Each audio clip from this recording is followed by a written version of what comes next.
सब धनुष समाना। सुनो देव सब धनुष समाना। क्यों भाई? प्रभु माने राजा, प्रभु माने राजा। राजा को प्रभु क्यों कहा जाता है? क्योंकि राजा भी स्वामी के रूप में होता है और समर्थवान स्वामी के रूप में होता है, इसलिए राजा को प्रभु कहा जाता है। जो समर्थवान होगा, स्वामी होगा, उसे प्रभु कहा जाता है। और इसका अर्थ यही निकलेगा हर एक स्थान पर जहां भी आप पढ़ोगे। हाँ, कुछ स्थान ऐसे हैं जहां प्रभु का स्वरूप बदल जाएगा, प्रभु का अर्थ बदल जाएगा। अगर सांसारिक सत्ता में प्रयोग करोगे तो सांसारिक सत्ता में चाहे वो राजा हो, चाहे कोई बलवान व्यक्ति हो, अगर कोई बलवान राजा नहीं है, बलवान व्यक्ति है, समर्थवान है और हमारा स्वामी है, तो उसे भी प्रभु कहा जाएगा। राजा चूंकि स्वयं में समर्थवान है और अगर वो स्वामी है तो उसे प्रभु कहा जाएगा, इसलिए राजा को प्रभु कहा जाता है। और इसी सुंदर प्रस्तुति में आप है भाई श्री राजू जी, राजू भैया की ओर से ये 51 पुष्प मुद्राएं श्री लक्ष्मण जी के श्री चरणों में प्रदत्त है। बहुत बहुत साधुवाद। अब हमारी जानकारी जहां तक है, देखो ये क्रम अच्छा नहीं है। हाँ, क्रम जो है दोनों ओर रखो। आप तो राम बाबू हो, तभी तो है क्रम। नहीं, कोई बात नहीं, उनका कहना, उनका धर्म अपने स्थान पर है, लेकिन हमारा आपका धर्म क्या कहता है इसको भी हम लोग थोड़ा जी। चलिए, हमारी जानकारी ये कहती है कि सुनो देव सब धनुष समाना। हमारे दृष्टिकोण में सभी धनुष समान है, और जब सभी धनुष समान है तो काछति लाभो जून धनु तोरे। क्या लाभ है? आपको तो लाभ है नहीं कुछ, और ना आपकी कोई हानि है। धनुष टूट गया, टूट जाने दो, काहे अल्लाह मचा रहे हो व्यर्थ में। हमारे भैया ने तो इसको सोचा कि ये नया होगा, नए के बुलावे में हमारे भैया ने देखा था इसको, लेकिन हमारे भैया को क्या पता था कि ये भगवान शंकर के पास रहा है। मैया पार्वती रोज एक लोटा जल चढ़ाती थी, नंदी जी अपनी जिभ्या से इसको चाटा करते थे, गजानन और खड़ानन का ये खिलौना था। अब इतने दिन वहां एक लोटा रोज जल चढ़ेगा तो ये तो सड़ ही जाएगा, पुराना हो गया था, सड़ गया था। भैया ने सोचा, सब लोग कह रहे कठोर है, कठोर है, कठोर है, तो ये नया होगा, कठोर होगा। और उसी भुलावे में हमारे भैया ने इसको देखा, तो जैसे उन्होंने नए के भुलावे में देखा तो छुअत टूट रघुपति न दोष।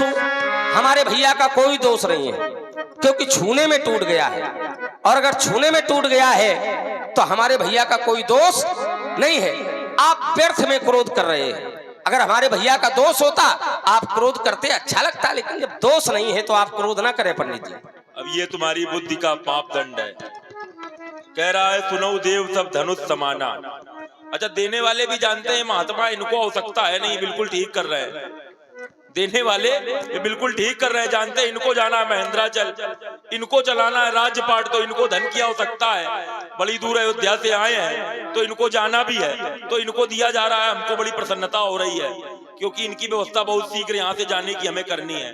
कह रहा है सुनो देव सब धनुष समाना। अब इसको कौए में और हंस में कोई अंतर ही नहीं मालूम करना है, तो उसके लिए हम क्या करें? कौआ भी उड़ता है, हंस भी उड़ता है। अब ये तो वही बात कह रहा है कि महाराज हंस भी उड़ता है, कौआ भी उड़ता है, दोनों बराबर हैं। सुनो देव सब धनुष समाना, जैसे सब धनुष है वैसे ही क्या ये धनुष था?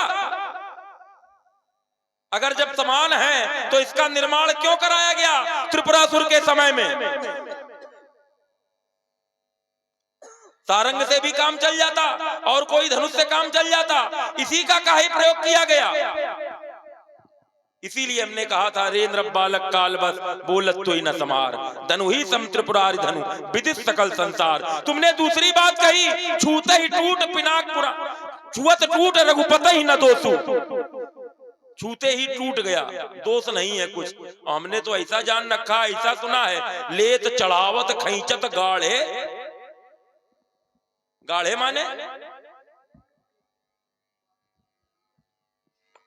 जितनी थी सामर्थ्य उसी से।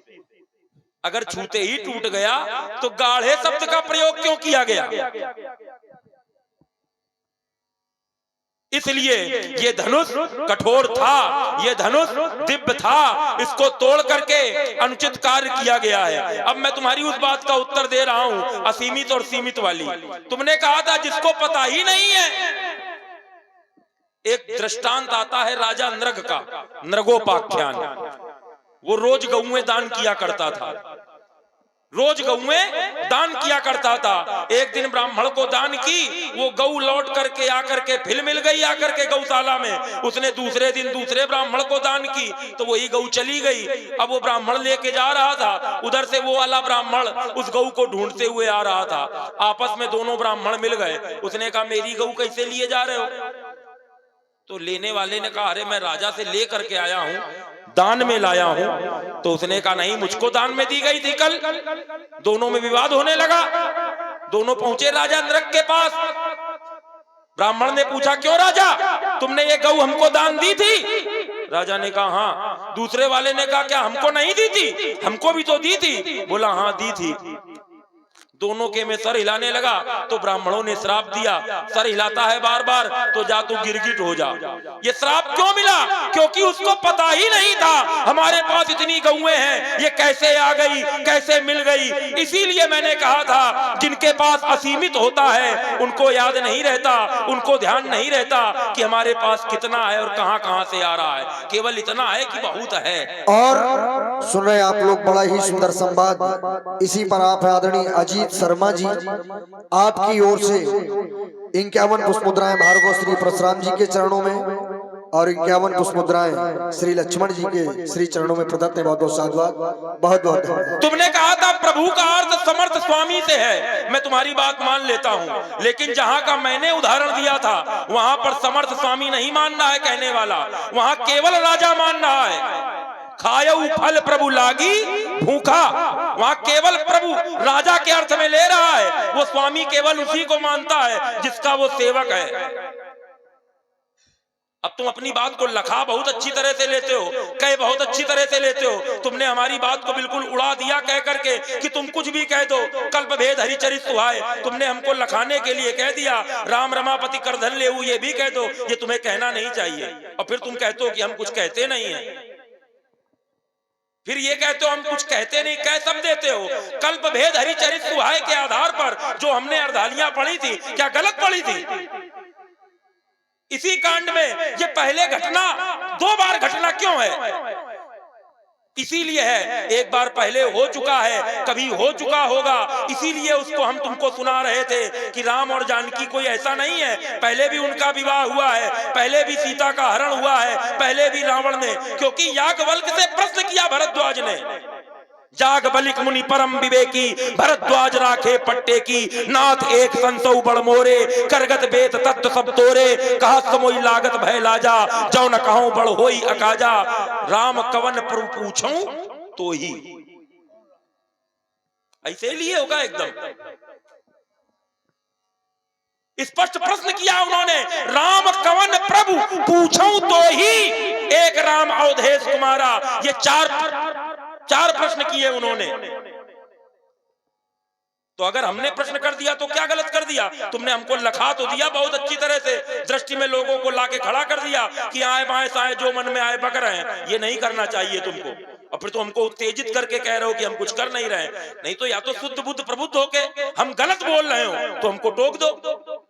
हम शास्त्र सम्मत बात कर रहे हैं, न्याय संगत बात कर रहे हैं, उचित बात कर रहे हैं। और आज भी हम खड़े हैं तो उचित बात को लेके खड़े हैं। तुम धनुष तोड़ने वाले के पक्ष में खड़े हो, शंकर जी के पक्ष में कोई व्यक्ति नहीं खड़ा हो रहा है, कोई नहीं खड़ा हो रहा है।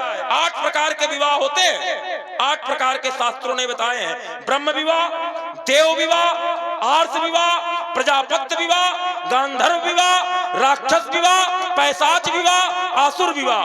8 प्रकार के विवाह हैं। धनुष तोड़ करके कौन सा विवाह संपन्न किया जाता है? धनुष तोड़ करके कहां विवाह संपन्न कराया गया है? अरे जो विवाह तोड़ करके संपन्न कराया गया है वो आपस में उनका जीवन कैसा रहेगा ये कभी किसी ने विचार किया? उस कन्या का भविष्य कैसा होगा ये कभी विचार किया? जब विवाह ही तोड़ करके संपन्न कराया गया है उस कन्या का जीवन कैसा होगा? पति के पास रह पाएगी आगे कि नहीं रह पाएगी, इन सब बातों पर विचार किया नहीं किया, और फिर भी तुम खड़े हो धनुष तोड़ने वाले के पक्ष में। धनुष तोड़ने वाला धनुष को शत्रु की दृष्टि से देख रहा है, फिर भी तुम खड़े हो धनुष के पक्ष में ना होकर के धनुष तोड़ने वाले के पक्ष में। तो ये तुम गलत कर रहे हो राजकुमार लक्ष्मण। और आने वाले समय में याद रखना, अगर ऐसी अंधभक्ति करोगे तो तुमको भी इस संसार सागर से जाना पड़ेगा, और ये भय रहेगा किसी क्रोधी महात्मा के कारण ही। मैं अपनी वाणी को विराम दे रहा हूँ। और बोल लो, थोड़ा कम है बे। अरे तुम तो सब बोल के खत्म कर दी हो। हम इतना बोलते नहीं है, ये और बार बार कहता है। चलो ये देखो, ये सबको लग रहा है, केवल हम ही को नहीं लग रहा है। क्या हम चाहते ये कि आप बोलो, सब कुछ बोलो, कुछ छोड़ो नहीं, लेकिन कई भागों में उसे बांट लो। इकट्ठे अगर बोलोगे तो संवाद कम और कथा ज्यादा लगेगी।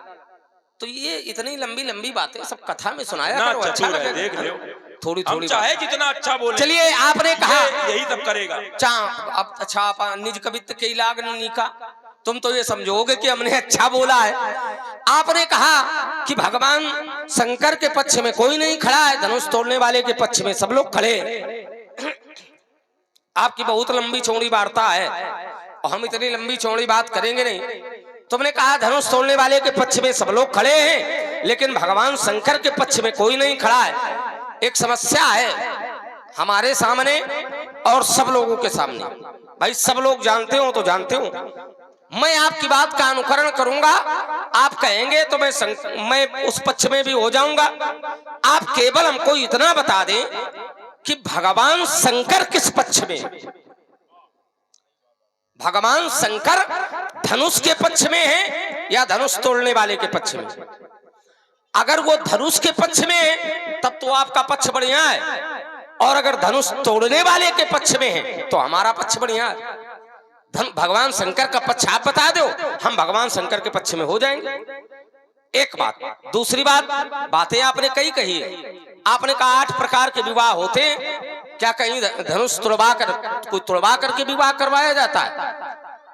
देखो, ये जो 8 प्रकार के विवाह आपने बताए हैं, ये मनुष्यों, देवताओं, गंधर्वों, पितरों, इन तक सीमित है। लेकिन चूंकि कन्या अयोनिजा है और विशिष्ट कन्या है, तो वहां ये 8 प्रकार के विवाह नहीं लगते। और जब वंश व्यवहार होगा तब नियमावली आ जाएगी। जब वंश व्यवहार होगा तब नियमावली आ जाएगी। अगर नियमावली का पालन राजा जनक करते 8 प्रकार के विवाह का, तो नारद बाबा की वाणी असत्य हो जाती। क्योंकि नारद बाबा ने कहा था अतस्तम अमुखे, देखिए मैं नाम छुपा रहा हूं, मैं नाम नहीं लूंगा। अतस्तम अमुखे अयो देहि सीताम प्रयत्नता, अतएव तुम अपनी कन्या अमुख को ही देना। अपनी कन्या अमुख को ही देना और किसी को मत देना। तो वो अमुख मिलेगा कैसे? वो अमुख तब मिलेगा जब धनुष बीच में आएगा।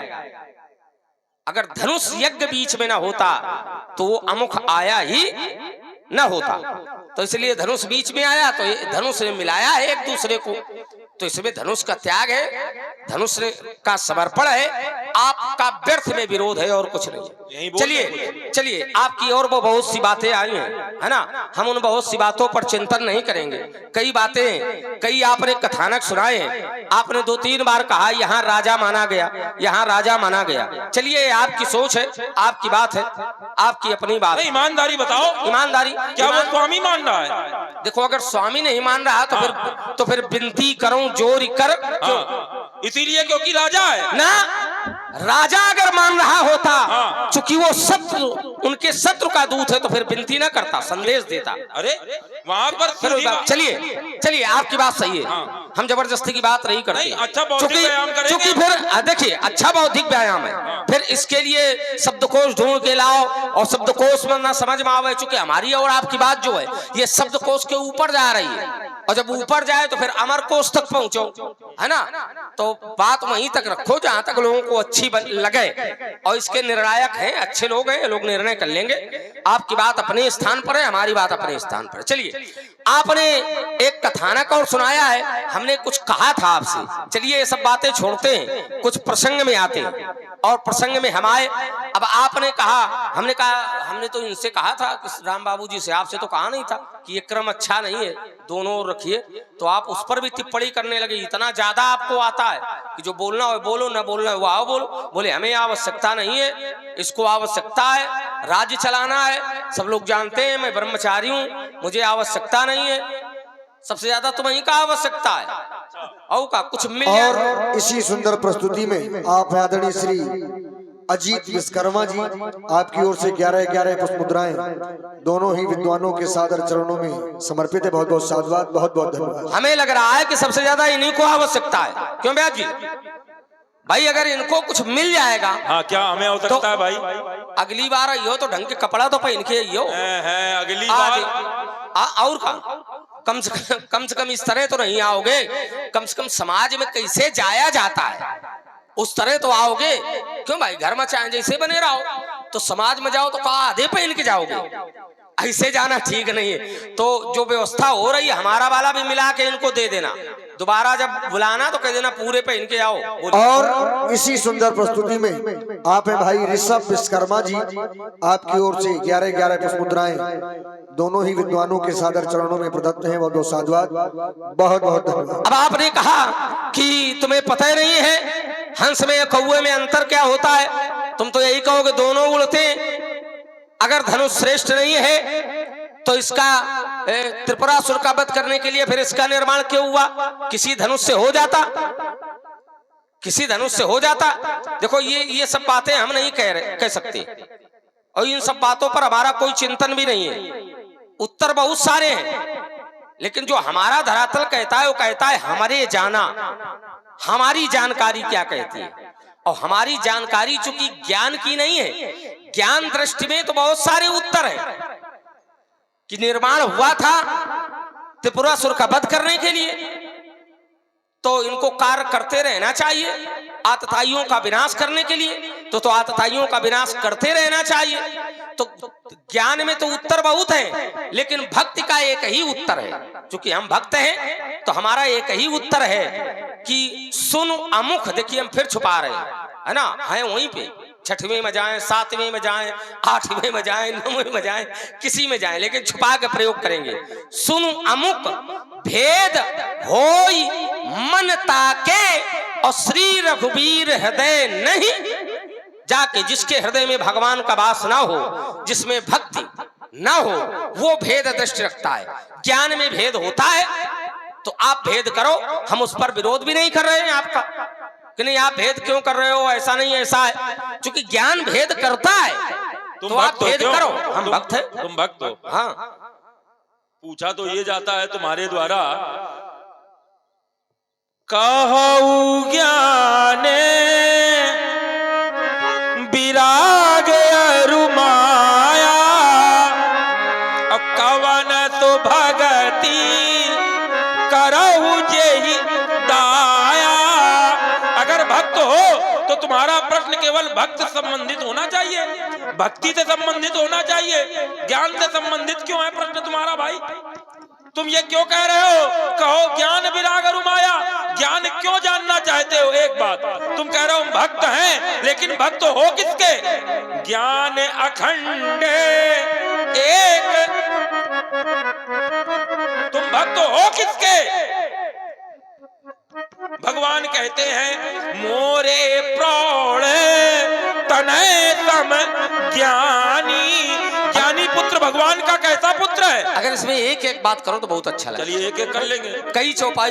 और पुनः वही आदरणीय श्री कैलाश दद्दा जी राजपूत, आपकी ओर से 11-11 पुष्प मुद्राएं, 11 पुष्प मुद्राएं भार्गव श्री परशुराम जी के चरणों में, और 11 पुष्प मुद्राएं श्री लक्ष्मण जी के चरणों में सादर समर्पित हैं। बहुत बहुत साधुवाद, बहुत बहुत। अब देखिए आप कह रहे हैं कि तुम ये क्यों पूछ रहे हो, कहु ज्ञान विराग अरुमाया, कहु सो भगति करऊ जय दाया। सब आप कहिए क्यों पूछ रहे हो? अगर तुम्हारे दृष्टिकोण में भक्ति है, फिर ज्ञान के संदर्भ में क्यों पूछ रहे हो, वैराग के संदर्भ में क्यों पूछ रहे हो? उसका कारण है क्योंकि लक्ष्मण जो पूछ रहा है वो अपने लिए नहीं पूछ रहा है, लक्ष्मण जो पूछ रहा है वो अपने लिए नहीं पूछ रहा है, वो संसार के लिए पूछ रहा है। आगे का सूत्र है, देखो पढ़ो। ईश्वर जीवई भेद प्रभु सकल कहु समुझाई, और जाते हो ये चरण रति शोक मोह भ्रम जाई। जाते हो चरण रति, वो सारे भेद हमें बतला दो जिससे आपके चरणों में प्रेम हो जाए। तो क्या लक्ष्मण अपने लिए मांग रहा है? अगर अपने लिए मांग रहा है तो फिर 12 ते निज हित पति जान, और लक्ष्मण राम चरण रति। तो लक्ष्मण के जीवन में चरण रति है, लेकिन लक्ष्मण जो जानना चाहता है, जो पूछना चाहता है, वो अपने लिए नहीं, वो संसार के लिए पूछ रहा है। उत्तर यही है, देखो बेटा। हाँ बताओ। 12 ते निज हित, कब? जब निज हित तुम जान रहे हो, केवल अपना हित देख रहे हो, तब चरण रति मान रहे हो। जो तुमने चरण रति मानी है वो निज हित देख करके, ये हमारे बड़े हितैषी हैं, ये हमारे बड़े काम आएंगे, इसलिए चरणों में रति मान रहे हो। और तुम वहां जो कह रहे हो संसार के लिए, वो संसार के लिए नहीं है बेटा, क्योंकि स्पष्ट कर रहा है दोहा, ईश्वर जीवई भेद कस सकल कहो समुझाए। समझाए का अर्थ क्या होता है? तुम समझना चाहते हो, तुम्हारी समझ के बाहर थी ये बात, इसलिए तुम समझना चाहते हो। तभी भगवान ने कहा, थोरे माह तब कहूं बुझाई, सुनहु तात मति मन चितलाई। वहां समाज को भगवान नहीं कह रहे हैं, वो तुमको कह रहे हैं। सुनहु तात एक वचन, और कैसे सुनो? मति मन चितलाई, तीनों को लगा करके सुनो जो मैं तुमको बताने जा रहा हूं, ये बात है। चलिए, आप ये सोच रहे तुम्हें नहीं पता है, और अगर नहीं पता है तो उसके बहुत पहले एक स्थान पर ज्ञान भक्ति और वैराग्य से युक्त चर्चा हमारे द्वारा हो चुकी है। तो ये न बताओ कि हमें नहीं पता है ना? सपने होई भिखारी नप या काहू न को सुख दुख कर दाता। सारी ज्ञान भक्ति और वैराग्य से अगर नहीं पता तो फिर ज्ञान भक्ति और वैराग्य से युक्त चर्चा हुई कैसे, अगर नहीं पता तो? हाँ, दूसरी आपने कहा कि वो कह रहा है तो वे समझाने के लिए। अच्छा, एक आरोप आपने लगाया, बोले 12 ते निज हित पति जानी, अपना हित अपना हित जान करके तुम रति मान रहे हो, तो ये तो अच्छी बात है। हम तो आप सब लोगों से भी कहेंगे, हम आप सब लोगों से भी कहेंगे कि संसार से अपना हित न ढूंढो, संसार में अपना हित दूसरे से न ढूंढो। अगर हित किसी से चाहिए तो श्री राम जी से ढूंढो, राम जी से चाहो और राम जी से मांगो। अगर राम जी से जुड़ करके हम अपना हित देख रहे हैं तो इसमें कोई दोष नहीं है, क्योंकि आचार्य वाणी कहती है, क्या कहती है? बोले स्वार्थ साच जीव कहूं एहा, और बोले मन क्रम बचन राम पद। ये सच्चा स्वार्थ है, और अगर ऐसा स्वार्थ है हमारे जीवन में तो लक्ष्मण धन्य है। ये स्वार्थ सबको करना चाहिए। अब रही बात ज्ञान और भक्ति की, तो भ्रमण चाहे जितना करते रहो, ज्ञान में चाहे जितना भ्रमण करते रहो, लेकिन लौट के आना तुम्हें भक्ति में ही पड़ेगा। लेकिन भक्ति करोगे किसकी, ये भी तो उसका उत्तर दो। हमने प्रश्न रखा था, भक्ति करोगे किसकी? ज्ञान अखंड एक सीतावर, ज्ञान का स्वरूप कौन है? अखंड एक सीतावर। भक्ति का स्वरूप नहीं है वो ज्ञान का स्वरूप है। भक्ति तुम करोगे किसकी? उस ज्ञान अखंड की। एक बात तुमने एक बात कही कि उसके बहुत पहले हमने बताया था उसको, ज्ञान विराग और ये सब किसको बताया था? उस सांसारिक जीव को, उस सांसारिक जीव को तुमने बताया था, निषाद को तुमने बताया था। और क्या बताया था? क्या ये सही ज्ञान बताया था उसको? तुमने क्या कहा? काऊ न को सुख दुख कर दाता, निज कृत कर्म भोग सब भ्राता। अपने कर्मों का भोग व्यक्ति भोगता है, और उसको दुख क्यों हुआ था? उसने जब देखा कि ते सिय राम साथरी सोए, श्रमित बसन बिनु जाई न जोए। भूपति भवन सुहाए सुहावा, सुरपति सदन न पटतर पावा। जिसको उसने ऊंचे ऊंचे महलों में सोते देखा, उसको घास पर सोते देख रहा था, तो उसको कष्ट हुआ कि कहां ये दास दासियों के बीच में सेवा लेते थे, आज घास पे पड़े हैं। तो उसको कष्ट हुआ, तो उसने अपना दुख व्यक्त किया।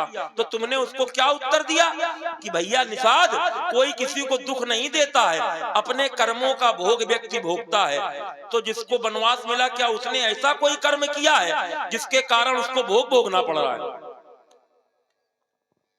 चलो इस यहाँ पर थोड़ी सी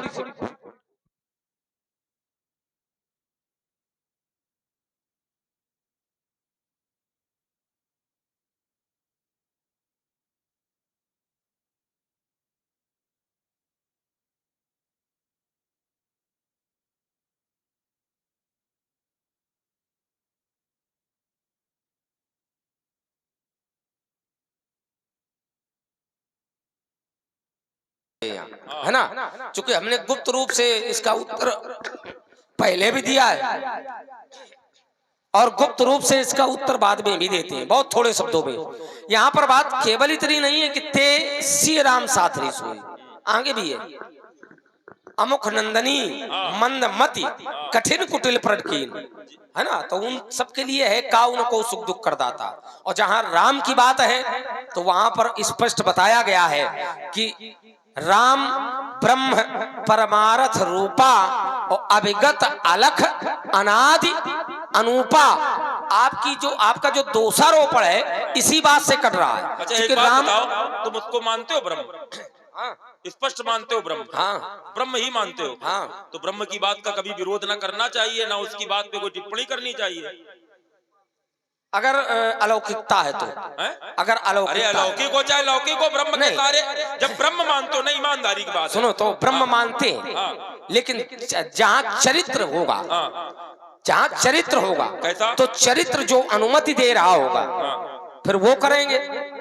चरित्र में जो चरित्र अनुमति देगा वो करेंगे, लेकिन अलौकिकता के धरातल पर ये दो जो ब्रह्म कहे वो मानो। ये दो बातें हो रही तुम्हारी। हाँ, ये दो बातें। जब आपका समर्पण ब्रह्म की भूमि पर है, जब आप मान चुके हो कि ये ब्रह्म है, तो ब्रह्म के मानने के बाद फिर उसमें लौकिक अलौकिक क्या है? अलौकिक ही ब्रह्म होता है।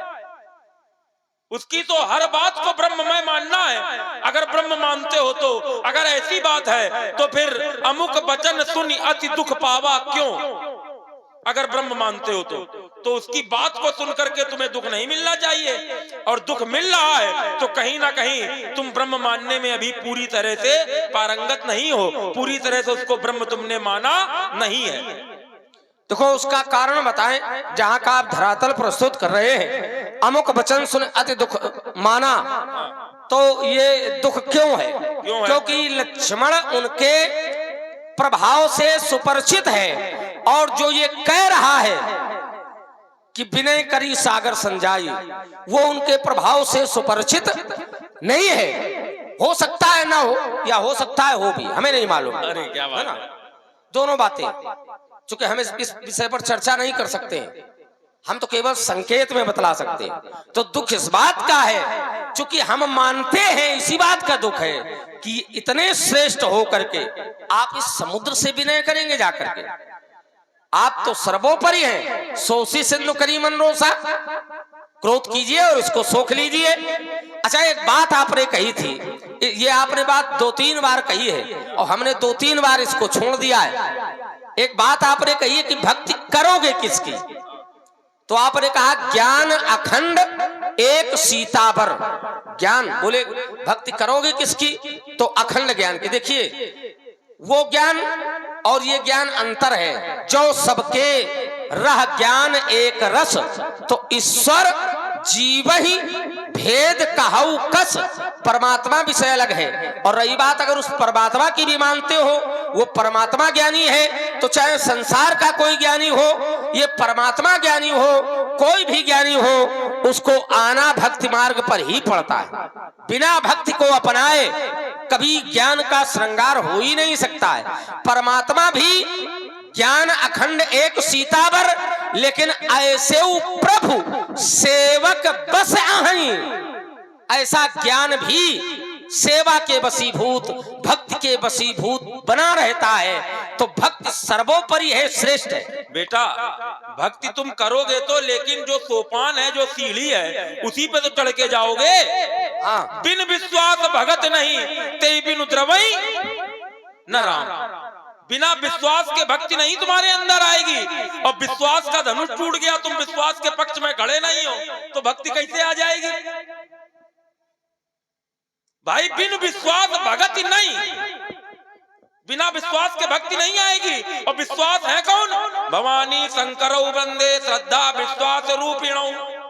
भगवान शंकर विश्वास का रूप है और उनका टूटा धनुष है। उसके पक्ष में एक बात तुमने रखी नहीं, तो भक्ति तुम्हारे अंदर कैसे आ जाएगी? एक बात। दूसरी बात, तुमने कहा मैं उनके ब्रह्म के प्रभाव को जानता हूं। देखो तुम प्रभाव जानते हो तो कोई बड़ी बात नहीं है। तुम इतने नजदीक रहने वाले व्यक्ति हो, तुम्हें प्रभाव से ज्यादा उनके स्वभाव के बारे में पता होना चाहिए। प्रभाव दूसरों के लिए है, तुम्हारे लिए उनका स्वभाव महत्वपूर्ण है, ना कि प्रभाव। भाव, प्रभाव और स्वभाव, ये तीन कारण होते हैं किसी से जुड़ने के। भाव, प्रभाव और स्वभाव, तीन कारण। प्रभावी व्यक्ति से हम जुड़ते हैं, हमारा कोई काम सिद्ध हमें कराना है। इस गांव का मान लो प्रथम नागरिक जो है वो प्रभावी है। इस गांव का जो प्रथम नागरिक है वो गांव में सबसे अधिक प्रभावी है कि नहीं प्रभावी है?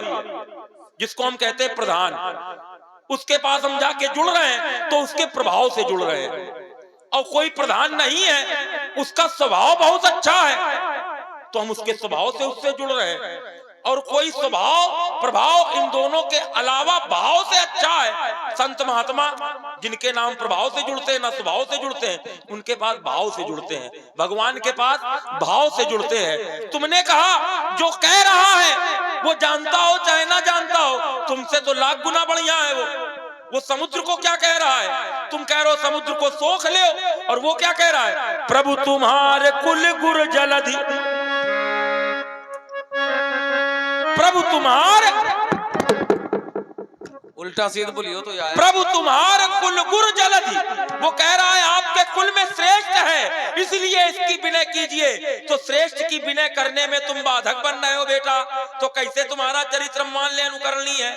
लाओ उसका कारण है क्या? कारण ये है, चाहे जितना श्रेष्ठ व्यक्ति हो, लेकिन अगर व्यक्ति में अभिमान हो तो उसके आगे झुकना नहीं चाहिए। और समुद्र में अभिमान था, राम जी विनय करते रहे, लेकिन अभिमान के कारण उसने राम जी की विनय को स्वीकार नहीं किया।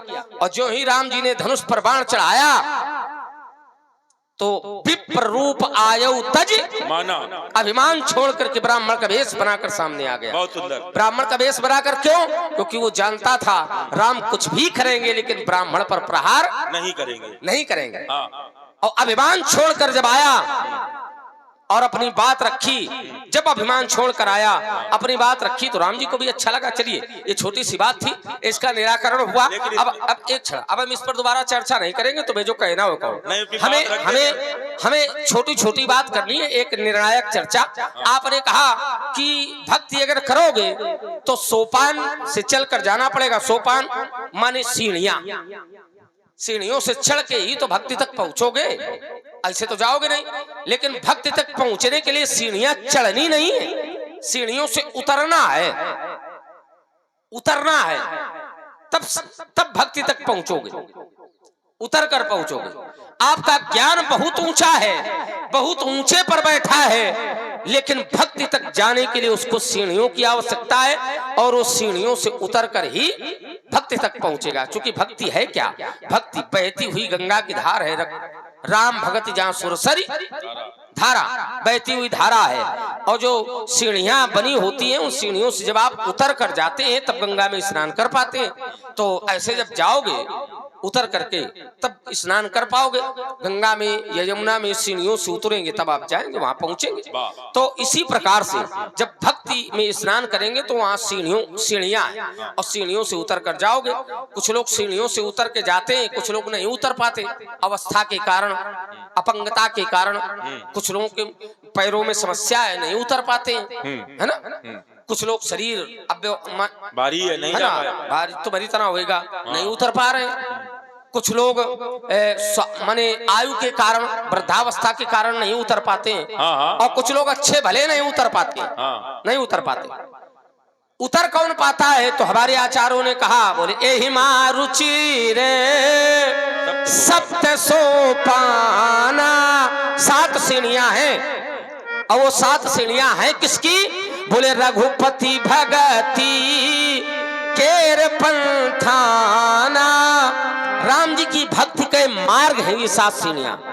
बोले अति हरि कृपा जाहि पर होई, तो बोले पाम देई यही मार्ग सोई। जिस पर राम जी की अति कृपा होती है वही इन सीढ़ियों से उतरकर भक्ति रूपी गंगा में स्नान कर पाता है। तो ज्ञान चाहे जितना ले लो, लेकिन भक्ति को तुम्हें प्राप्त करना ही पड़ेगा। बिना भक्त के जल में स्नान किए निर्मल नहीं हो सकते। आइए, 2 बातें हैं तुम्हारी दोनों का उत्तर। तुमने कहा कि उसने अभिमान किया, 3 दिन तक नहीं आया, तो अभिमान क्या उसने गलत किया? शास्त्र कहता है हरत विषादे ज्ञान अज्ञाना, और जीव धर्म मिति अभिमाना। हर्ष, विषाद, ज्ञान, अज्ञान, अहंकार, अभिमान, ये जीव का धर्म है। अगर जीव अपने धर्म का पालन कर रहा है तो क्या गलत कर रहा है? जब शास्त्र कह रहा है जीव धर्म अहमिति अभिमाना, तो अगर अपने धर्म का पालन कर रहा है तो क्या गलत कर रहा है? एक बात। दूसरी बात तुमने कही सीढ़ियों से उतर के गंगा जी में जाना पड़ेगा। सीढ़ियां भैया कहाँ होती हैं? जहां घाट होते हैं। तो गंगा जी में क्या हर तरफ घाट बने हैं? बताओ। जहां गंगा जी में घाट बने वहीं सीढ़ियां हैं। तो जहां सीढ़ियां नहीं है, जहां घाट नहीं है, तो क्या गंगा नहीं नहाई जाएंगे? अब बताओ, इसको समझाओ, कौन समझाए इसको? कहो कैसी रही? तो हमारे कहने का मतलब यह है, तुम भक्ति करोगे लेकिन ज्ञान से ही। तुम मंदिर को प्रणाम करते हो, क्यों करते हो? भक्ति है, प्रणाम करते हो, लेकिन प्रणाम तो तभी करते हो जब तुमको ज्ञान है कि यह मंदिर है। प्रणाम करते हो तो ये कब करते हो? प्रणाम तो भक्ति के कारण करते हो, लेकिन प्रणाम इसीलिए करते हो क्योंकि तुमको ये ज्ञान है कि ये मंदिर है। इसीलिए ज्ञान पहले है। तभी भगवान कहते हैं ज्ञानी प्रभु ही विशेष प्यारा। ज्ञानी भगवान को विशेष प्रिय है। ज्ञानी भगवान का बड़ा पुत्र है और भक्त छोटा पुत्र है। कैसा पुत्र है? जैसे शिशु होता है, जैसे शिशु होता है, छोटा सा बच्चा होता है। जिमी बालक राखे मातारी, छोटे से बच्चे की रक्षा माँ करती है, क्योंकि उसको ज्ञान नहीं रहता। वो को सांप पकड़ ले, को आगी में चला जाए, तो माँ को चिंता रहती है। लेकिन जो ज्ञानी भक्त, जो ज्ञानी होता है भगवान का पुत्र, भगवान उससे निश्चिंत रहते हैं। भगवान को पता है ये अपना हित अनित समझता है, उसके प्रति चिंता मुक्त रहते हैं। अच्छा बताओ, अपने पिता को चिंता युक्त रखना अच्छी बात है कि चिंता मुक्त रखना अच्छी बात है? बताओ। आप अपने बेटे से चिंता युक्त रहें तब सही है कि चिंता मुक्त रहें तब सही है? चिंता मुक्त रहें। अरे हमारा बेटा कुछ गलत करेगा नहीं, बड़ा हो गया, उसको सब समझ है, तो हम क्या हैं? ज्ञानी हैं। हम चिंता मुक्त रखते हैं। ये भक्त हैं, चिंता युक्त रखते हैं, खुद भी परेशान है, परमात्मा को भी परेशान करे घूम रहे हैं। चलो, बढ़िया चिंतन है आपका। देखो, ये माता जब बालक छोटा होता है तो परमात्मा फिर पिता बन के उसकी रक्षा नहीं करता है। तो हम पिता को चिंता युक्त नहीं रखते, क्योंकि परमात्मा तब पिता है ही नहीं। जब बालक अबोध है तो परमात्मा पिता नहीं है, तब परमात्मा है क्या? तो आचार्यों ने कहा करहूं सदा तिनके रखवारी। जो अबोध बालक है, जो बालक छोटे होते हैं, उनको माता कैसे उनका ध्यान रखती है? तो क्या चिंता युक्त है? ना, माता का प्रेम है, माता की ममता है उन अबोध बालक के प्रति कि हमारा बालक कहीं सर्फ को न पकड़ ले, हमारा बालक कहीं आग को न पकड़ ले, आग से न खेलने लगे। क्योंकि बालक को तो पता नहीं है कि सर्प हमें डस लेगा, अग्नि हमें जला देगी, तो माता रक्षा करती है। भगवान कहती है इसी प्रकार मैं रक्षा करता हूं।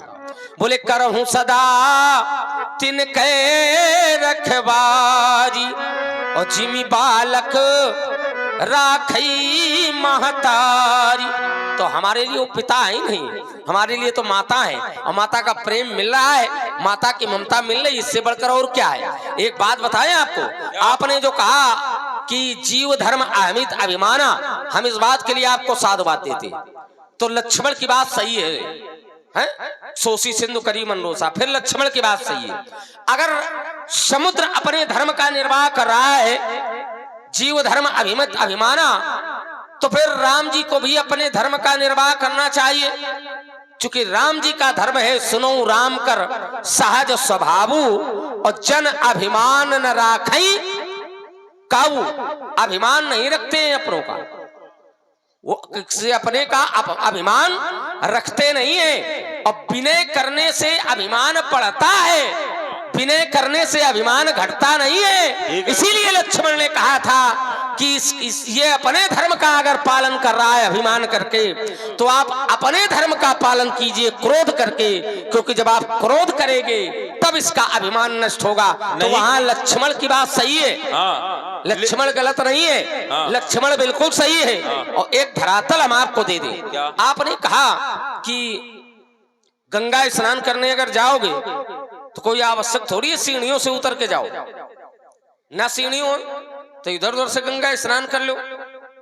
सही है, बिल्कुल सही आपने कहा है, इधर उधर से गंगा स्नान करने जाओ, बालू अगर भसक जाए तो दिखाई हो ना परी हो, तो ये ऐसी ही व्यवस्था कर रहे हैं। हाँ देखो, ये कह रहे अब इसको आगे बढ़ाओ, ठीक है ना। अब दोबारा इस चर्चा में चलिए, संभाले भगवान व्यास जी। तो अब आप गंगा स्नान करो, खूब यमुना में स्नान करो, अपने आप को शुद्ध बुद्ध प्रबुद्ध बनाओ। क्योंकि हम तो स्नान करते ही रहते हैं, हमें स्नान की आवश्यकता नहीं है, आपको भी स्नान करो।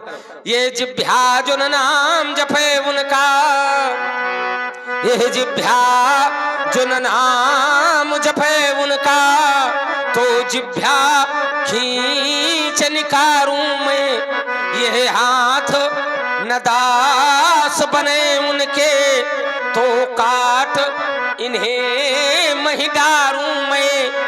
यह शीस न प्रभु चरणों में झुके, यह शीस न प्रभु चरणों में झुके, तो धड़ से शीस उतारूं मैं। यह नयन दिए जिन नयनों ने, यह नयन उन्हीं परवारूं मैं। बस एक बात कह के तुम्हारी धारा में हम आ रहे हैं। तुमने कहा था वहां पर राम जी ने किया, अच्छा किया। एक सूत्र ये भी कहता है, प्रभु न चित धरी चूक किए की, रहती करती सै बार ही की।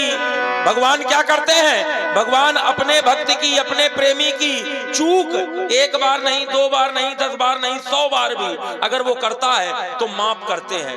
प्रभु न चित धरी चूक किए की, राहत करती सह, सह माने 100 बार ही की, 100 बार भी अगर अपराध करे तो भी क्षमा करते हैं। लेकिन एक ही बार के अपराध में उन्होंने संधान प्रभु विसिक कराला, उठी उदधि उर अंतर ज्वाला, उन्होंने पहली बार में ही धनुष उठा लिया और बाण चढ़ा दिया। अब तुम्हारी धारा में आ रहे हैं राजकुमार लक्ष्मण।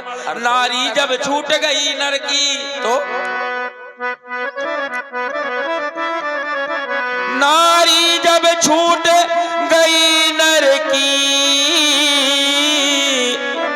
तो प्रियजन इतना ही कर पाए। ये 4 लोग कंधे पे रखकर मरघट तक हैं ले आए। और मरघट में आए तो कौन कौन आए, कैसे कैसे आए? ये दाना बीन चबाने वाले इसी घाट पर आए, दाना बीन चबाने वाले इसी घाट पर आए। ये धर्म ध्वजा फहराने वाले इसी घाट पर आए। ये स्वर्ण भस्म के खाने वाले इसी घाट पर आए। और बिना कफन मर जाने वाले इसी घाट पर आए धनवानों के बलवानों के। ये धनवानों के बलवानों के ये बड़े बड़े बेटे हैं। अंत समय में चुप कर देखो चिता के ऊपर लेटे हैं। सह न सके जो दर्द कभी, ये सह न सके जो दर्द कभी, उपचार बहुत करवाए और अंत समय चलने का आया धनवंतरी काम न आए। किसी कवि ने इस शरीर को,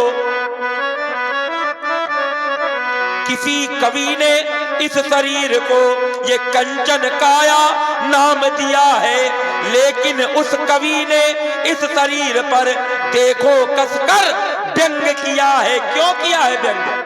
सोने की राखी देखो तो, सोने की राखी देखो तो ऊंचे दामों में बिकती है, पर हाय रे मानो तेरी राखी उड़ी उड़ी फिरती है। अच्छा, चौपाई अपने मन की पढ़ो, वहां तक तो ठीक है, अर्थ भी अपने मन का कर लेते हो। ये गड़बड़ वाला है। फिर क्या गड़बड़ है? कि 100 बार भी अगर चूक हो जाए तो वो ध्यान नहीं देते। क्या ये सही है? हाँ, गलत है। सही क्या है? राहती न प्रभु चित चूक किए की। क्यों बेटी? राहती न प्रभु चित चूक किए की, करती करत सुरति सै, सै माने 100 बार ये की। इसका अर्थ यह है कि उनके हृदय में चूक, राहत न प्रभु चित चूक किए कि वो अपने हृदय में चूक का उतना ध्यान नहीं रखते, लेकिन वो 100 बार व्यक्ति के हृदय को देखते हैं। इसका अर्थ यह है करत सुरति 100 बार ही, 100 बार व्यक्ति के भक्त के हृदय को देखते हैं। इसका अर्थ, चलिए अब ये बिंदु समाप्त है। तुम बहुत बिंदु छोड़ के पूरा काम तुम्हें जो मन होए वो बोलो। अरे ये मत कहा करो। अब सुनो, अभी तो ये अकेले कह रहे हैं भाई, सब लोग उठ के कहाँ लगे हैं, तब मानोगे क्या? है ना? चलो ठीक है, आप बहुत विद्वान हैं, आप बहुत विद्वान हैं, परशुराम जी बहुत विद्वान हैं, ठीक है ना? हम भी कह रहे हैं, आप सब लोग भी कहिए। नहीं, ये गलत बात, देखो नाजायज ना करो। नहीं, नाजायज गलत कर रहे हो, नाजायज हम कुछ, आप अर्थ का अनर्थ कर रहे हो। अर्थ का अनर्थ कर, हाँ बिल्कुल कर रहे हो। चलिए जो आप करेंगे ठीक है। भाई परशुराम जी कह रहा प्रभु न चित धरी चूक किए की। क्या? प्रभु अपने हृदय में विचार नहीं करते हैं अगर भक्त ने गलती की। सुनो, आपसे चूक कहाँ हो रही है? चूंकि आप चौपाई ही गलत पढ़ रहे हो। क्यों? जब चौपाई गलत पढ़ोगे तो अर्थ ही गलत निकलेगा। क्या है चौपाई? अर्थ है राहती न प्रभु चित चूक किए की और करत सुरति 100 बार ही की। क्या गलत है? अब इसका अर्थ करना तो आपको समझ में आ जाएगा क्या सही है क्या गलत है। चलिए सवाले भगवान, ये कविता के नीरोपवन में, वैसे हम तो एक बात जानते हैं भगवान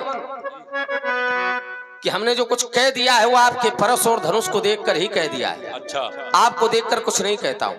आपको देखकर तो लगता है कोई गौपालक आया है। ये कविता के नीरोपवन में तुम तुलसी दिनमान बन गए, तुम गुंजित मुस्कान बन गए, तुम तुलसी दिनमान बन गए। ये संस्कृतियों का चंद्रानंद जब, ये संस्कृतियों का चंद्रानंद जब चंद्र ग्रहण में फंसा हुआ था, धर्म विभाजित था कर्मों की, वो जंजीरों में कसा हुआ था।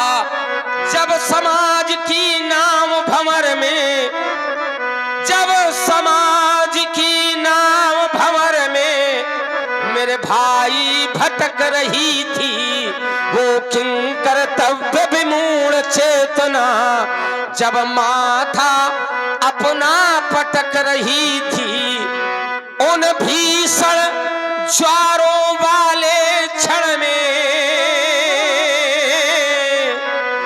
उन भीषण ज्वारों वाले क्षण में तुम समर्थ जलयान बन गए, तुम गुंजितो मुस्कान बन गए, तुम तुलसी दिनमान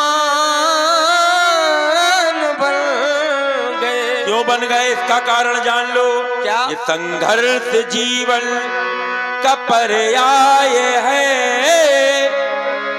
ये चुनौती भरा एक अभियान है, गंतव्य पथ पर ये बढ़े तुम चलो, साधना ही सतत सिद्धि वरदान है। कंठ का कीर्ण पथ में बिछा दो सुमन, और विषम वायु शीतल ये चंदन बने, कर्म लू भी लगे मलयागिरी सदृश, और विषम वायु कानन ये चंदन बने। लक्ष्मण सत्य साहस लखन एक ये सिंधु है, और इसमें हमारा ये जलयान है, ये संघर्ष जीवन का पर्याय है, ये चुनौती भरा एक अभियान है। बात तो आपकी बिल्कुल सही है, संघर्ष जीवन का पर्याय है, लेकिन हम करते नहीं है। उसका कारण है, कारण यह है कि भृगुसुत समूझी जनेऊ बिलो की, जो कछु कहा वो साहूरी सरो की। आपके जनेऊ को देखता हूँ, जनेऊ में लगी हुई चक्राकार ग्रंथि देखता हूँ, तो बस मन यह कहता है जो आप कहते रहे हम सुनते रहे, सहते रहे। क्रोध भी आए तो क्रोध को दबा ले, लेकिन सहते रहे, क्योंकि हमारे वंश की नियमावली है, सुर महिसुर हरिजन अरुगाई, सुर महिसुर हरिजन अरुगाई, हमारे कुल इन पर न सुराई। हमारे वंश में इन चार पर वीरता नहीं दिखलाते। क्यों नहीं दिखलाते? उसका कारण है, कारण ये है कि बधे पाप अपकीरति हारे, मारत हूँ पापरी तुम्हारे। यह संघर्ष जीवन का पर्याय है, यह रोने वाला यह रोने वाला मानव जग में योग साधना क्या जाने। जो पहाड़ से टकराता है वो पथ में रुकना क्या जाने। मैं देख रहा हूँ इस जग में,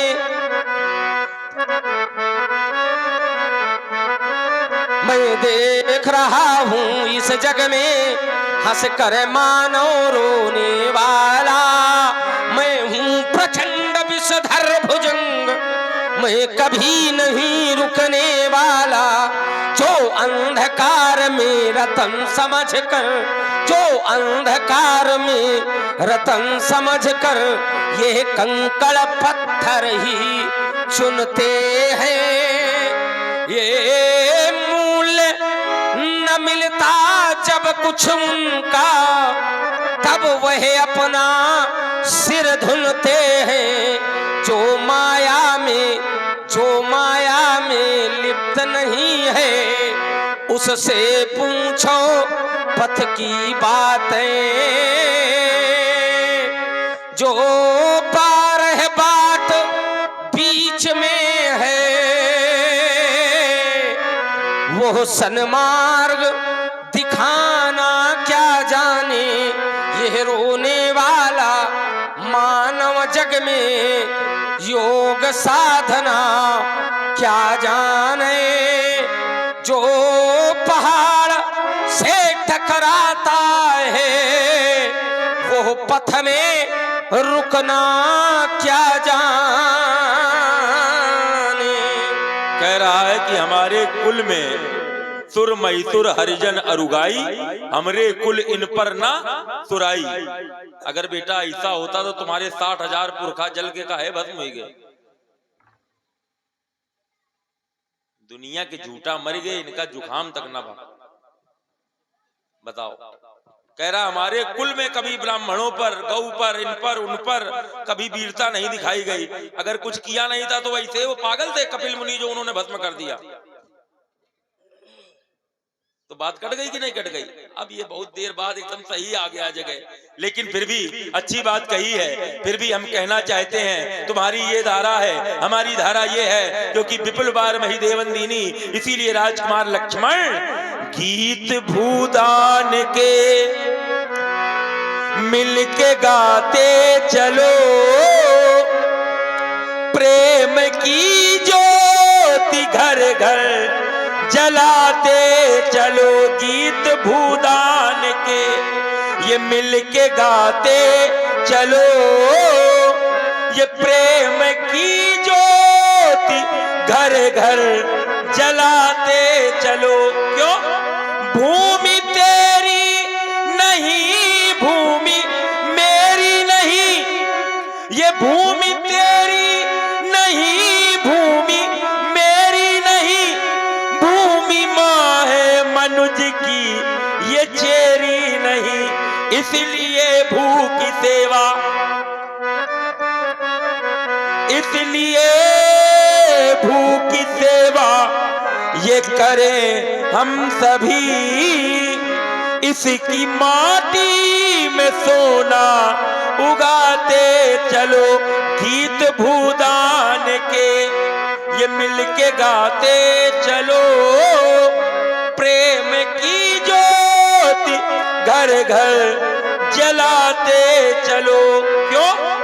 जिसके माथे से टपका पसीना नहीं, जिसके माथे से टपका पसीना नहीं, वो मनुज सीख पाया है जीना नहीं।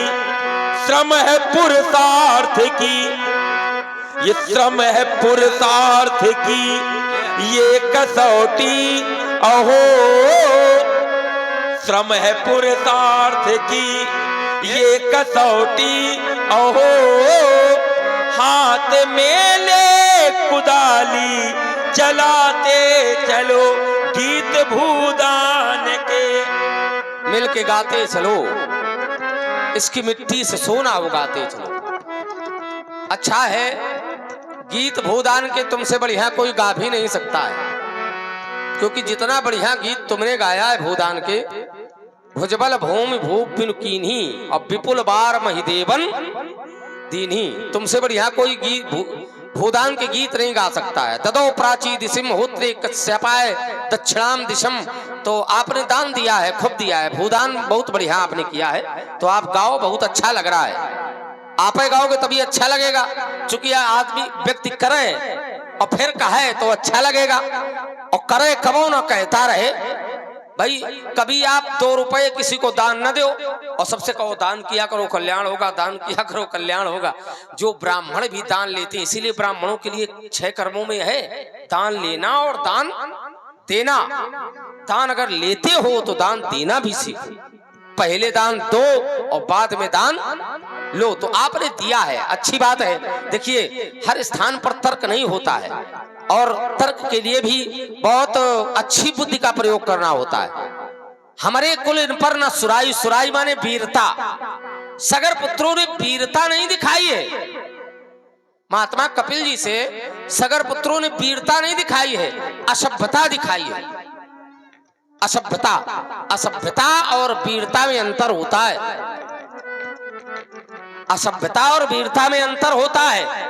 असभ्यता दिखाई है इसीलिए वो जल कर राख हुए, इसीलिए वो जल कर राख हुए। और वीरता ना हम दिखाते हैं और ना दिखाएंगे। अच्छा आप स्वयं सोचो कि अगर हम ब्राह्मणों से वीरता दिखाते होते तो अब तक आप खड़े होते, उल्टा लटके होते, आप ना होते। अगर हम ब्राह्मणों से वीरता दिखाते होते तो परशुराम जी अब तक दिखाई ना पड़ते। इसलिए आओ जरा 2-2 शब्दों में वो भी हो जाए जिसका विरोध कोई ना कर सके। कह दो धरती से अंबर से, कह दो धरती से अंबर से, कह दो हर ताल समंदर से, चौहाटी से चौहाटी से, कह दो दुश्मन की माटी से, कह दो लोभी मक्कारों से, ये जासूसी करने वालों से, जो मेरा आंगन तोड़ेगी वो भुजा तोड़ दी जावेगी, जो आंख उठेगी भारत पर वो आंख फोड़ दी जावेगी। देखो तुम्हारा मुंह है, तुम कुछ भी कह दो। तुमने कहा हमरे कुल इन पर न सुराई, सुराई माने वीरता। उन्होंने असभ्यता की है, ना कि वीरता दिखाई है। वहाँ असभ्यता भी वीरता के ही द्योतक में है। बोले आए बड़ी वीरता दिखा के चले गए, भले ही मारपीट नहीं की, भले ही कुछ नहीं कहा, केवल चेतावनी दी, तो भी यही कहा जाएगा कि वो आए भैया 20 लोग आए थे, बड़ी वीरता बता के चले गए, बड़ी वीरता दिखा के चले गए। तो यहाँ पर वीरता ही के द्योतक में असभ्यता है। भाई अगर हमरे कुल इन पर ना तुराई तो पूजनी की पूजा करनी चाहिए। असभ्यता से बात की, असभ्य वार्ता का प्रयोग किया, एक प्रकार से वीरता ही तो दिखाई तुमने। और क्या दिखाया उनके ऊपर जाकर के? ये वीरता के ही अंतर्गत उन्होंने किया है, उसी का फल मिला बेटा। और ब्राह्मणों के आशीर्वाद का फल है कि गंगा जी आज धरती में आ गई देवलोक छोड़ करके। इसीलिए तुमने अगर देश की बात की है तो पहले हमारे इस भारत का नाम था अजनाब वर्ष। ऋषभ देव जी के बड़े पुत्र भरत के नाम पर इसका नाम पड़ा भारतवर्ष। और हमारा कहना है क्या, कभी नहीं जाने दे सकते इस धरती का सम्मान, मातृभूमि के लिए खुशी से दे देंगे हम जान। ये है भारत की शान, ये है भारत की शान, ये है भारत की शान, मेरा भारत महान। हम भारत वाले, हम भारत वाले, हम भारत वाले कैसे हैं? अरे प्रण के सच्चे धनी, बात के कभी न टलने वाले, आजादी की सम्मा पर हंस हंस कर जलने वाले। हमसे क्या टकराएंगे फूलों में पलने वाले, हमसे क्या टकराएंगे फूलों में पलने वाले। यहाँ लाल पैदा होते कांटों पर चलने वाले, अरे यहाँ लाल पैदा होते कांटों पर चलने वाले। क्योंकि फांसी के तख्ते पर था, आदमी चाहता है कि भगत सिंह पैदा हो, चंद्रशेखर आजाद पैदा हो, लेकिन हमारे घर में ना हो, पड़ोसी के यहाँ हो। फांसी के तख्ते पर था ये भगत सिंह का ऐलान, और मातृभूमि के लिए खुशी से दे देंगे हम जान। ये है भारत की शान, मेरा भारत महान। हम भारत वाले, हम भारत वाले। कुछ कहना है? 21 मुद्राएं पूज्य परशुराम जी लक्ष्मण जी के चरणों में प्रदान हो रही हैं। गुमनाम सिंह बहुत बहुत धन्यवाद। ये बहुत ऊट पटांग बात कर रहे हो पंडित जी, उल्टी बोले। वो असभ्यता भी जो है वो वीरता के रूप में है। अच्छा, असभ्यता को कभी वीरता का नाम दिया जा सकता है? कैसी बात करते हैं आप? वीरता किसे कहते हैं? सगर पुत्र जाते अस्त्र शस्त्रों का प्रयोग करते, लेकिन वहां अस्त्र शस्त्रों का प्रयोग नहीं किया गया है। महात्मा कपिल तपस्या में लीन थे और उनके सन्निकट ही यज्ञ पशु, वो अश्व बंधा था जो यज्ञ बलि के लिए था। इंद्र ने जिसको राक्षस का भेष बना करके चुराया और चुराकर महात्मा कपिल के आश्रम में बांध दिया। सगर पुत्र जब खोजते हुए वहां पहुंचे तो उन्हें लगा कि इन्होंने ही हमारे यज्ञ पशु को चुराया है। तो वो महात्मा कपिल को पर असभ्य वचनों का प्रयोग करने लगे। देखिए कैसे बैठा है चोर कहीं का, मेरे यज्ञ पशु को चुरा लिया, अब आंखें बंद करके बैठा है। जब इस प्रकार असभ्य वचनों का प्रयोग किया, महात्मा कपिल ने नेत्र खोले और सगर पुत्र जलकर समाप्त। अच्छा, ईमानदारी से बताना, ईमानदारी से। हाँ पूछो। अब तुमसे हम कुछ कह नहीं रहे हैं, ईमानदारी से बताना। और कैसे कह रहे हो? मौखिक वीरता होती कि नहीं होती है? मौखिक वीरता? हाँ। हाँ होती है। तो यहाँ क्या मौखिक वीरता नहीं ना, मानी जाएगी? मौखिक वीरता नहीं। क्या है ये? मौखिक वीरता नहीं। क्या है? मौखिक वीरता इसे कहते हैं। किसे कहते हैं? मौखिक वीरता कहते हैं जैसे हमने आपसे कहा कि सुर मैसुर हरिजन अरुगाई हमारे कुल इन पर न सुराई, माने जो कछ कहा उत्साह ऋषरों की, ये भी एक वीरता है। मौखिक वीरता, मैं ये कर दूंगा, मैं वो कर दूंगा। वहां ये नहीं कहा गया मैं ये कर दूंगा, मैं तुम्हारा वध कर दूंगा, मैं तुम्हें मार डालूंगा। वहां कहा गया देखो चोर ये चोरी करके कैसे बैठा है, वहां युद्ध के लिए ललकारा नहीं गया। एक क्षण रुक जाओ, जबरदस्ती की एक बात एक क्षण रुक जाओ। जबरदस्ती तुम कर रहे हो, अच्छी बात को तुम नहीं मान रहे हो, मैं कष्ट इस बात का हो रहा है। अच्छा अच्छी बात को भाई कब कहेंगे? आंख खुली हो तब वो सामने वाला कहेगा मैं तुम्हारे साथ ये कर दूंगा, मैं तुम्हारे साथ वो कर दूंगा। वो तो नेत्र बंद किए बैठा है। आपस में वो लोग कह रहे हैं ये चोर है, ये दुष्ट है, ये पापी है। हाँ। तो ये मौखिक वीरता आपस में बता रहे हैं उसके प्रति। नहीं। सीधा सा हल है। सुनो सुनो सुनो, ये नहीं, अरे आप विद्वान भैया, आपकी बात सही है। ये मौखिक मान गए वीरता आपकी नहीं बात। है। ये मौखिक वीरता नहीं है, इसको समझिए। ये मौखिक वीरता नहीं है। किसी को चोर कहना ये मौखिक वीरता है। किसी संत को चोर कहना, किसी ब्राह्मण को चोर कहना, ये इसको आप क्या मौखिक वीरता कहेंगे? ये दुष्टता है। हाँ, ये दुष्टता है। और दुष्टता के ही अंतर्गत है वो पूरा। हाँ, दुष्टता विषय अलग है, वीरता विषय अलग है। क्यों भाई? वीरता विषय अलग है। देखो वीरता कई लक्षणों में, त्याग वीरो, दया वीरो, दान वीरो। तुम्हें क्या क्या क्या बताएं? तुम यहाँ एक क्षण, कुछ नहीं बात। यहाँ जो मौखिक प्रयोग हो रहा है, हाँ। ये दानवीर का है हाँ। या दयावीर का? किसका है? नहीं, हम त्यागवीर कौन सा? हम कौन सा वीर? वीरता के लक्षण बता रहे सगर पुत्र हैं। हम को- वीरता के लक्षण बता रहे हैं। हाँ, तुमको। वीरता के त्याग लक्षण। वीरो, दान वीरो, दया वीरो, युद्ध वीरो। हाँ। तो अलग अलग प्रक्रियाएं हैं, वहाँ वीरता का ठीक प्रयोग है। ठीक है। अब तुम केवल एक लड़ाई क्षण करवा रहे रुको हो। तो, ये जो मौखिक वीरता हो रही है तो किस वीरता के अंतर्गत हो रही है? अरे त्यागवीर, असभ्यता। दयावीर, असभ्यता है ये दानवीर। बेटा, ये नहीं तो असभ्यता, असभ्यता, असभ्यता किस वीरता में? दयावीर में आती है कि दानवीर में आती है कि त्यागवीर? किस वीरता, किस बिल्कुल वीर? बुद्धि के पीछे अरे लाठी जबरदस्ती लेके की बात दौड़ रहे करते हो। हो। समस्या ये है। एक क्षण रुको, तुम बिल्कुल बुद्धि के पीछे लाठी लेके दौड़ रहे हो। समस्या ये आ रही है। नहीं, एक बात बताएं, हम ये कह रहे हैं, अनुचित बात कर रहे हो। हम ये कह रहे हैं, सुन लो। असभ्य तो कोई भी हो सकता है। चलिए, अब जबरदस्ती की बात नहीं करते। नहीं, तुम्हारे कुल के लोग असभ्य कहते हैं। असभ्यता तुम्हारे कुल के चलिए हैं। चलिए, भाई ये असभ्य ना कुल हमारा तुम्हारा तो निर्णय है। है। ये तुम्हारा देखिए, कुल असभ्य तो है नहीं है। तुम्हारे कुल में असभ्य कैसे हो रहे हैं? एक व्यक्ति से कुल असभ्य नहीं होता। एक नहीं है, 60,000 है। अरे 60,000, लेकिन है वो वो एक मान रहे हो तुम। हाँ, एक इसलिए मान रहे हैं कि एक है पीढ़ी के। अब चलो कोई बात एक है नहीं। पीढ़ी के। एक पीढ़ी अगर अनुचित निकल जाए तो कुल कलंकित नहीं हो जाता है। इस बात का ध्यान रखो। और चलिए, अब हमारा हम आपसे यही रुक तर्क जाओ, नहीं करेंगे। यही रुक जाओ, यही नहीं, यही रुक नहीं। जाओ। तुमने कहा एक पीढ़ी अगर कलंकित नहीं माना जाता कुल, असमंजस को क्यों भगा दिया गया था? किसको? असमंजस को। अरे तो असमंजस से कुल थोड़ी कलंकित हो अरे गया। कलंकित नहीं तो भगाया क्यों? अरे फिर वही बात। भगाना विषय अलग है। हाँ। भगाना विषय अलग है। हाँ। देखिए, कोई अगर अनुचित करे तो उसे भगा देना चाहिए। नहीं तो क्यों त्याग भगाया? देना चाहिए। जैसे भगवान शंकर ने, कारण भगवान क्या है? शंकर ने हाँ। धनुष का व्यवहार समझ में नहीं आया तो धनुष को उठा के अपने आप से अलग कर दिया। विषय ये अलग हो गया। और देखिए, जबरदस्ती का तर्क अच्छा भी नहीं होता है। नहीं, हम क्या अब जबरदस्ती कर रहे हैं? चलो, आप कह रहे हैं, आप ही की बात है। कह रहे हैं, आप ही ने कहा। एक क्षण छोड़िए। आप जो कह रहे हैं कि असभ्यता ही उनकी वीरता है, अब ये निर्णय इस पर मैं कुछ नहीं कहूंगा। वहां पर आप सब लोग सुधी है, जानकार है, समझदार है, स्वयं निर्णय ले लेना कि असभ्यता क्या है और वीरता क्या है।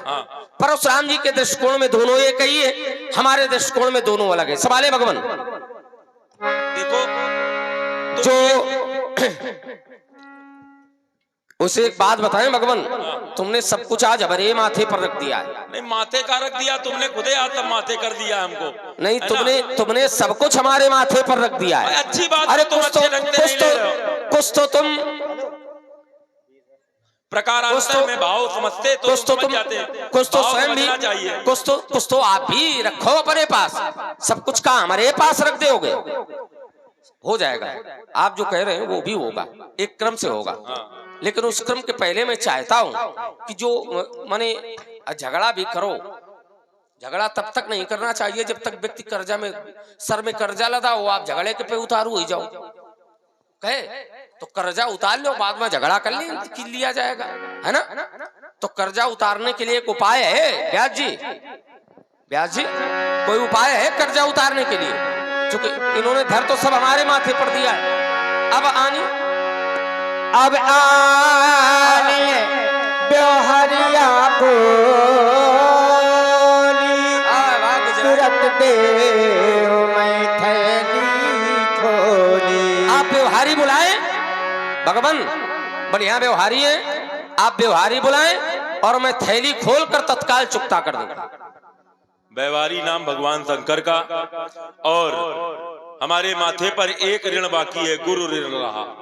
माता पिता उऋण भय नीके, अपनी माँ के ऋण से, अपने पिता के ऋण से हम उऋण हो चुके हैं। पिता के ऋण से कैसे उऋण है? जब पुत्र विवाह करता है, पुत्र उत्पन्न करता है, तब पिता के ऋण से उऋण होता है, क्योंकि वो मर के चला जाएगा तो अपने पितरों को जल कैसे देगा। हम विवाह तो हमने किया नहीं, ब्रह्मचारी हैं, फिर भी पिता के ऋण से उऋण है। क्यों?